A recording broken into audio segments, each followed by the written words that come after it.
আপনি প্রথম অবস্থায় কোন মুরগি দিয়ে খামার করলে লাভবান হতে পারবেন, এটা না জানার কারণে অধিকাংশ লোকেই কিন্তু খামার করে লসের সম্মুখীন হয়।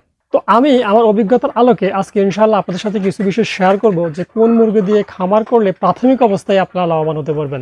আর মুরগির এরকম তথ্যবহুল ভিডিও নিয়মিত পেতে আপনারা আমার সময় এগ্রো ফার্ম ইউটিউব চ্যানেলটি সাবস্ক্রাইব করে এবং ফেসবুক পেজটি ফলো দিয়ে আমার সাথে যুক্ত থাকুন।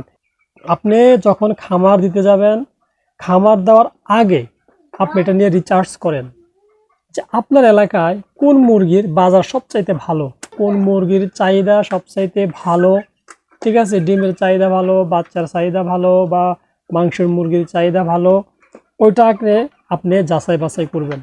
যে মুরগি সহজে আপনি বাজারজাত করতে পারবেন, যে মুরগির বাচ্চা সহজে বিক্রি করতে পারবেন, উৎপাদন করার পরে ডিম সহজে বিক্রি করতে পারবেন, মাংসের জন্য হলে মাংস সহজে মাংসের জন্য বিক্রি করতে পারবেন। আপনি আগে এই বিষয়গুলি আপনি যাচাই বাছাই করবেন, তারপর আপনি ওই মুরগি দিয়ে খামার করেন, দেখবেন যে ইনশাল্লাহ আপনি লাভের সম্মুখীন হবেন।